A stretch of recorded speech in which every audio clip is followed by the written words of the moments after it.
hiking, some fishing, all kinds of stuff from there. Great.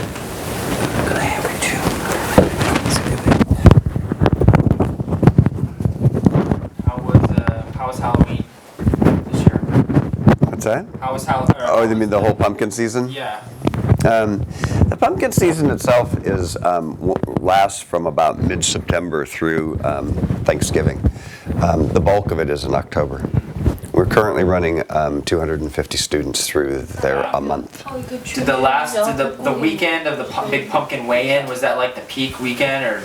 I actually have my glass pumpkin patch there during that particular weekend. Okay. So peak, I don't know. It just goes. It's like background noise. It just keeps going through the whole month of October. Yeah. You guys ready? We're ready. Okay. Great. Okay, so let's start off. Let's talk about, like I said, the early days. What got you started in glass, and how did you start? Did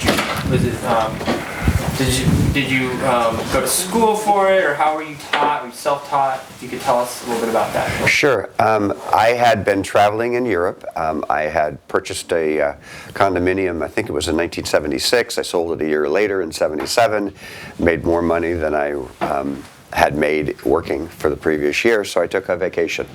And what started out as 6 weeks turned into 6 months of traveling. In that period of time, I came across some beautiful etched glass panels in France, and I told myself I was going to learn that when I came back to the States. So when I did return, I actually did embark on that, figured out what the process was, and so I was self-taught on doing etched and then eventually stained glass.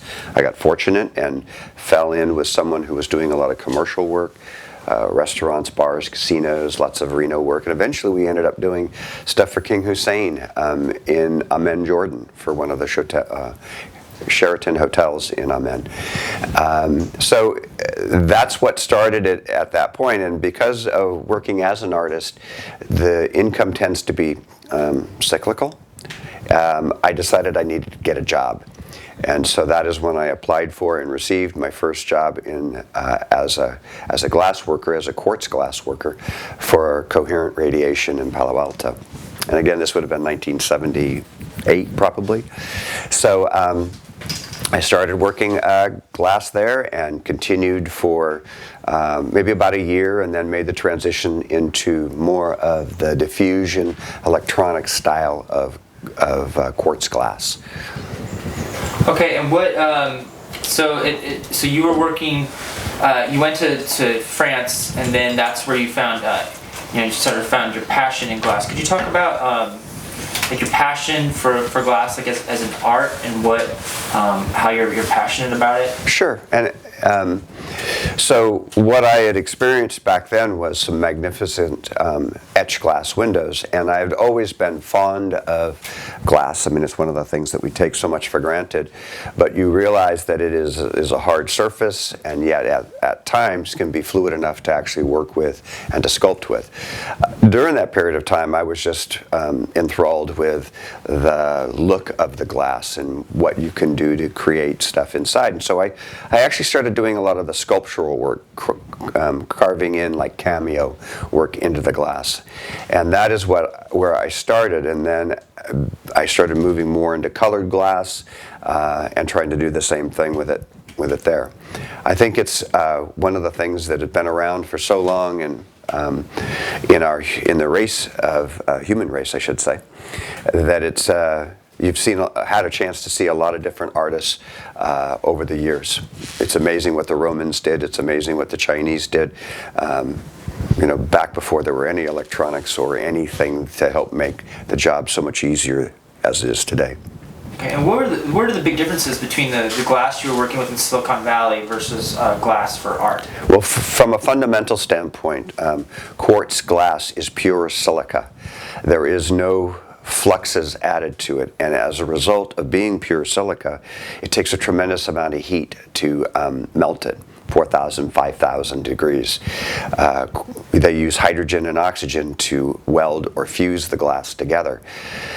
The type of glass that we use and that most people associate as glass, even though it might have the same appearance of transparency or hardness, what has happened with the glass that we use and what has allowed mankind to actually work with it, it has been the addition of fluxes, some soda, some ash, a couple of other chemicals, all combined, allow the silica to melt at a much, much lower temperature.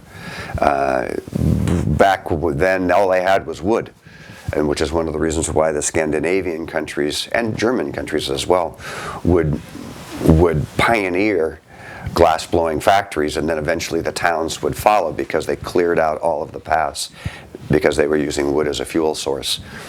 So the addition of these extra fluxes or extra chemical changes are what has allowed us as humans to manipulate it and to create a material that's workable. So in when you're working in Silicon Valley, you were making for the laser company. And that's where I started with laser companies, and then eventually moved into diffusion tubes to cook the wafers. Diffusion is a process where they pull vacuum on what essentially looks like a giant test tube.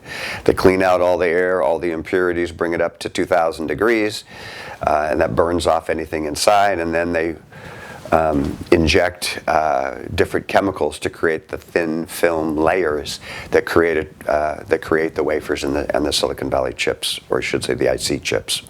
So yeah, so for someone who isn't familiar with glass, so what would this stuff have been eventually used for in the 70s and 80s? Like these are for chips on motherboards. Exactly. These were all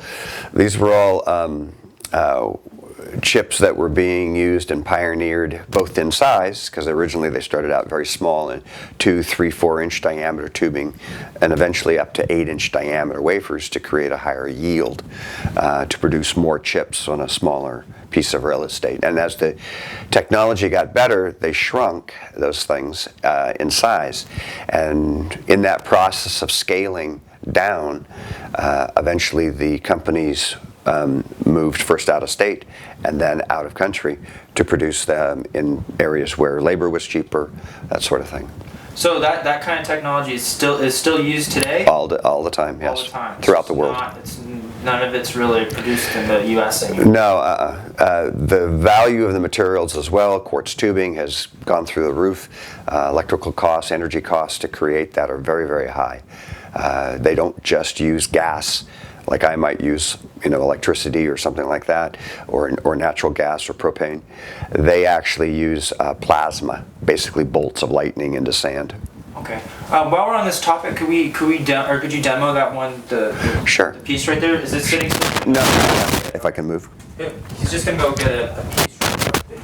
Oh, because we're on that subject. So. Everything going okay so far? Okay, good.